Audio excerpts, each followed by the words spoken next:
everyone, it's Allie and welcome to my channel. Welcome back to another day of Thriftmas, another fireside chat with my good friends Mr. and Mrs. Moose to keep me company. They are always interested in what I say, so I hope that you are also interested in what I have to say in this video. So since it is the end of the year and it is the end of the first year that I have taken reselling a bit more seriously, a little backstory if you randomly clicked on this video, I resold pretty casually in the year of 2020. I resold a lot of my stuff and some stuff that my mom had given me. And then I would say in more like March, April of this year of 2021, I started actually trying to resell, sourcing clothing specifically to resell. And just over the last 7 months or so, I have gotten increasingly better, still nowhere near some other resellers that do this full time, but I make around $1,000 to $1,500 net profit every month, and I'm pretty happy with that. And let me tell you, I definitely have learned a lot over the last 6 or 7 months or so. I bought a lot of things at the beginning that I wouldn't buy now, and so I figured I would make a video about the main ways that I am going to be sourcing next year and some of the ways that I will not be sourcing. And I feel like I just have to put this disclaimer out there. Just because I am sourcing in these ways or not sourcing in some of these ways does not mean that you should do exactly what I do. This is just what I have found works best for me based on my ability to find clothes at my local thrift stores and things like that. So keep all that in mind. We all live in different areas. Sourcing is going to look different for all of us, and we all have different methods of how we like to resell. So I'll talk a little bit more about that as we go along, but just keep that in mind. This is just how I think that I will be sourcing next year. Okay, so I've come up with like 5 general categories of the main ways that I will be sourcing, and then I also have a few notes on the ways that I will not be sourcing. The first one is just good old Goodwill. I specifically like to go to Goodwill. I have kind of like a honey hole around here in this Columbus area that I love to go to. As long as I go there on Monday mornings, I can find some really good stuff. And specifically what I started doing over the last couple months is really focusing on those half off tags. I don't know about how your Goodwills do it. I know they all really are quite different. Even in the same area, they can be quite different. But my Goodwill will pick one color tag, and that color tag will be half off the whole week. And that is why Monday mornings really are the best day to go, I have found, for me. The other week I went on a Wednesday. I hadn't been in forever and I found basically nothing. I think I found 5 things, which is really bad for me, honestly. And also it totally depends on pricing. So my Goodwill has some pretty decent pricing, but I know other people, their Goodwills will mark stuff up like 20, 30 bucks. So that is totally not going to be worth it. But for mine, they only really know like Nike and Free People and a couple other brands that they mark up. But for the most part, everything is the same price. Any kind of shirt, whether that be a t-shirt or a sweater, they're all around that $4 and randomly 29-cent mark. And then pants are also right around that $4 mark. Jeans are $6. So if I'm able to find stuff that is half off in those categories, I'm only paying $2 or $3 per item, which is really good. My whole philosophy with reselling really is to keep my cost of goods as low as possible. So other people might have different methods and that's totally fine, but that's just what I like to do. And I haven't really had much luck with other thrift stores that are not Goodwill around here. My one friend was just telling me about one that is a little bit far away, but she said that you can find some really good stuff for pretty cheap. So I probably will go check out that one, but for the most part, I like just going to my favorite Goodwill pretty much every Monday, although I haven't gone for a while because I have a huge death pile and I need to chill out. And I just got that 100-pound box, so you know I have a lot of stuff to get through. And speaking of that Thredup 100-pound box, another major way that I will be sourcing next year, just like I did this year, is by getting Thredup boxes. And there are definitely some Thredup boxes that I will not be getting anymore, and definitely stay tuned until the end of the video to hear which ones that I personally won't be getting. But the ones that I really enjoy getting are the bulk boxes. I absolutely love them, and my plan for next year is pretty much only to get those big 200-pound boxes. You can get them in 50-pound and 100-pound increments, but by getting the 200-pound bulk, which costs $450, you're saving $110 compared to buying 4 50-pound boxes individually. And what I will probably do is I will open those boxes separately. So I might open like one 50-pound box a month, but I'm gonna buy that in a 200-pound order. Hopefully that made sense, but it just really cuts down your cost of goods. You end up spending like $1.30 per item. It's just fantastic, and a lot of times I get really good things that I could never even find in my Goodwill.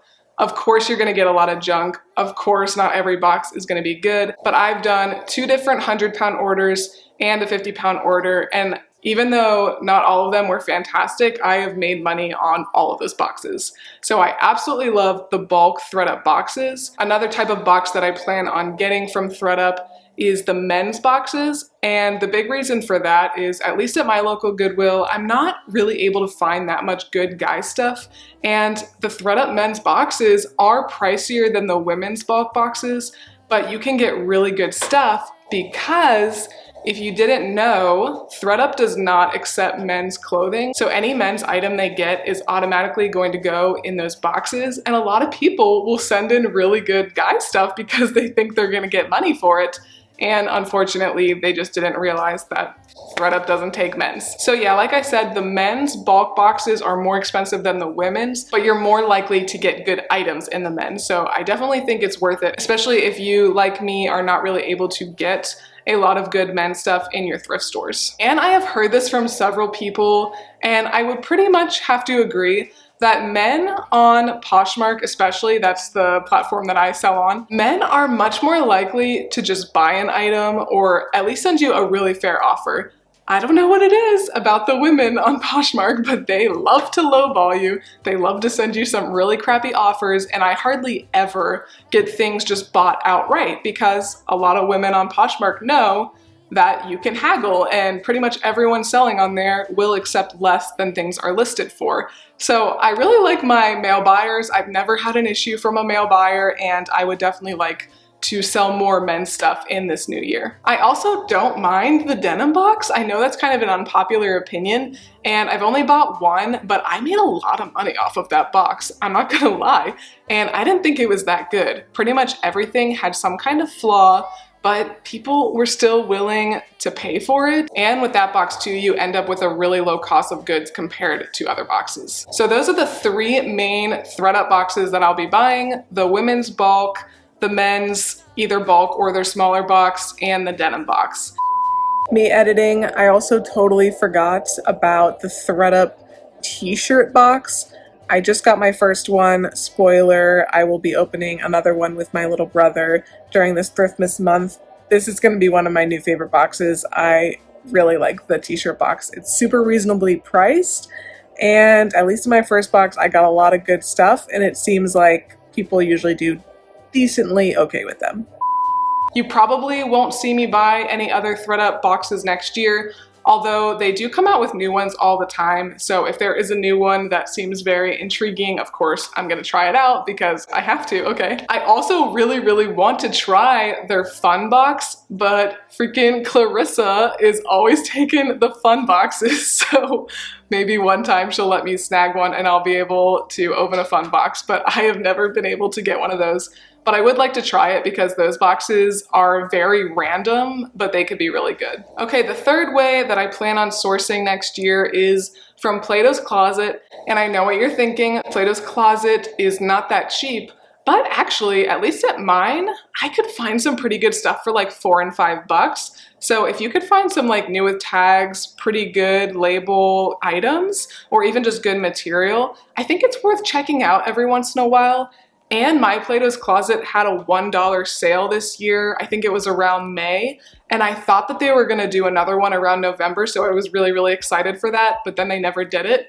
So I don't know if it's just like they do it if they have a ton of out of season inventory that they're trying to get rid of. But I absolutely loved that $1 sale, and that is a very good sourcing opportunity. I think if your Plato's has that, or perhaps if your Style Encore or Clothes Mentor has that, be on the lookout because they already check the items when they're coming in. So you're pretty much guaranteed that the stuff is not really gonna have flaws. It's going to be kind of trendy.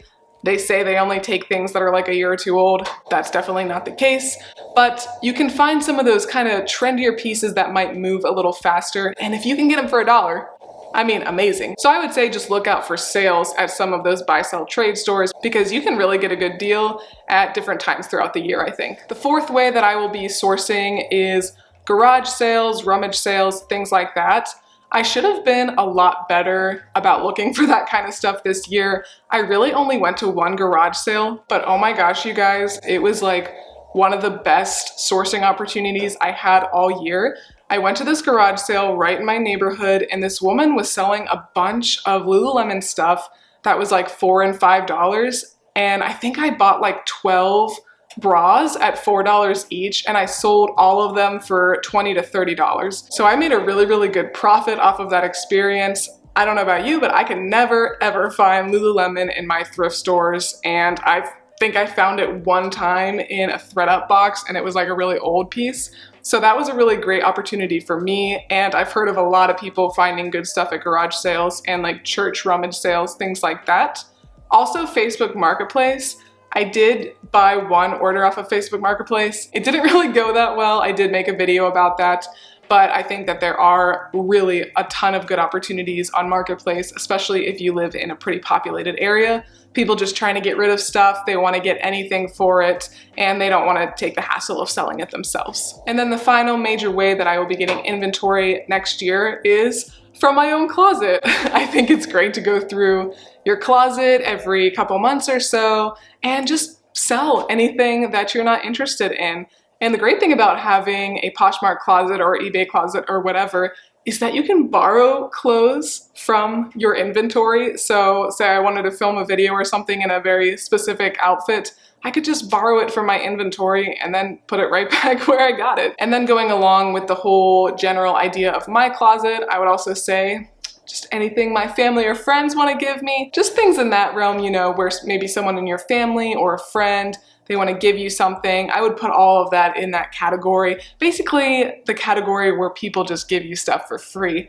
That's really excellent because even if you sell something for like $6 or $7, you don't have to take any money out when you're figuring out your profit. You didn't spend anything on it. You end up with all the money that Poshmark gives you. I will also say that my sister went through her closet this past year. I didn't end up doing a video on it because I think I just had other videos that I was making, but my sister gave me about 2 tubs of things to sell. And how I did it with her is I just split the profits with her 50-50. And it worked out because she had a lot of really cute and trendy pieces. And some things, you know, I only ended up making like less than $10 on, but other things I made more like $20-30. And I had no money into these items. So even though I didn't get 100% of the profits, it didn't really bother me if something didn't sell or sell for very much because, yeah, I didn't pay anything for it. So if there's someone in your life who you think wants to get rid of their items, but they don't necessarily want to give you to them for free, they'd like to get something, I think offering someone a kind of plan like that, like a 50-50 split or maybe a 60-40 split,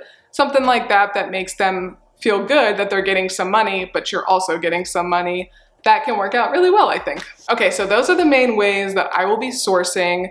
This is not a, I'm only going to do this for sure no matter what, but for the most part, after reflecting on this past year, that's pretty much what I'm gonna do.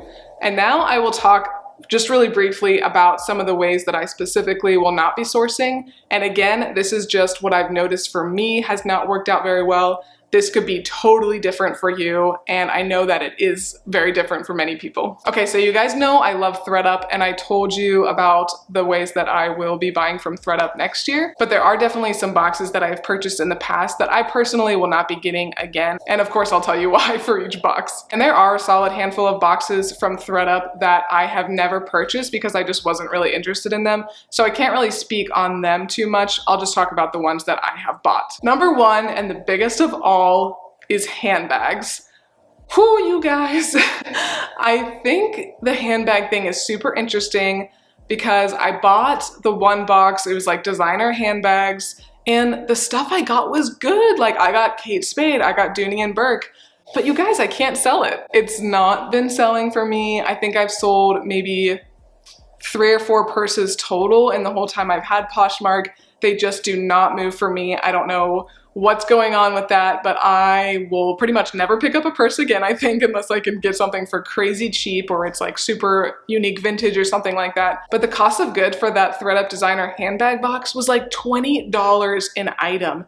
That is so much higher than I like to spend. I definitely like to keep it to like $4 and below. So the fact that I haven't really sold hardly any of those bags is like, that box is just so expensive, and I know other people have had better luck selling this stuff. So I don't know, that's just me. I will not be getting the handbag box again because for me, even though the bags were pretty dang good, it doesn't matter because they're not really selling. They also have another handbag box, which I bought, where the cost of goods is more like $10 per bag, and you're not guaranteed that you're getting designer, but that box was also pretty good. So I would recommend, if you really want to try out a handbag one, go for the one that ends up being like $10 per item instead of $20, because that $20 is just really risky and hard to make back sometimes. This probably is going to be an unpopular opinion, but I am not going to be getting the shoes box anymore, and that is strictly because I am able to find pretty good shoes at my Goodwill. At my local Goodwill that I really like to go to, it doesn't matter the branding of the shoe. Shoes, like just normal shoes, are $4, and then boots are $5. So pretty much every trip I go to Goodwill, I'm able to at least get a pair or two, and because of that, I just really don't need to get that ThredUp shoe box. The ThredUp shoe box can be very good. I've definitely gotten some good shoes from it in the past, but you can also get a lot of trash, and that, I believe, the cost of goods usually ends up being around $6. So really decent, and if you're not able to find shoes at your thrift stores or bins or whatever, I would definitely recommend getting that box. But just for me, in my experience, I am able to find some good shoes here, so I would just always rather choose them myself than have it be up to chance. I did also try out that H&M box, and that one wasn't really too bad at all. I think the cost of goods ended up being less than $2. But I probably will not be getting that again because just like the shoes, I am able to find a lot of H&M, Forever 21 type clothing for $2 or less, and I'm able to pick out the items myself, so I can pick out like the best of the best from that brand, rather than getting maybe a couple good pieces, but then also kind of a bit of crap, things like that. But I really don't think that box is a terrible one to get either. I just won't be getting it again. And I haven't bought any of these boxes, so I really can't speak on it too much, but I really have no interest in getting the kids boxes. I know some people like Amanda Pruitt, she specializes pretty much in selling kids stuff, but I haven't really had a ton of luck selling kids. I've sold a few here and there, but I'm not able to sell it for very much money. So I don't think I will buy that one, but I might change my mind. I might get bored one day and try a kids box, so don't hold me to it. And then kind of the other main way I would say that I will not be sourcing next year is retail arbitrage. Basically when you go out and you buy things that are new with tags in the stores that are probably marked down pretty well. Some other resellers, some of the big resellers here on YouTube, they do that kind of stuff a lot. They might spend like $20 to even $50 on an item and then hope to resell it for like over $100, $150, $200.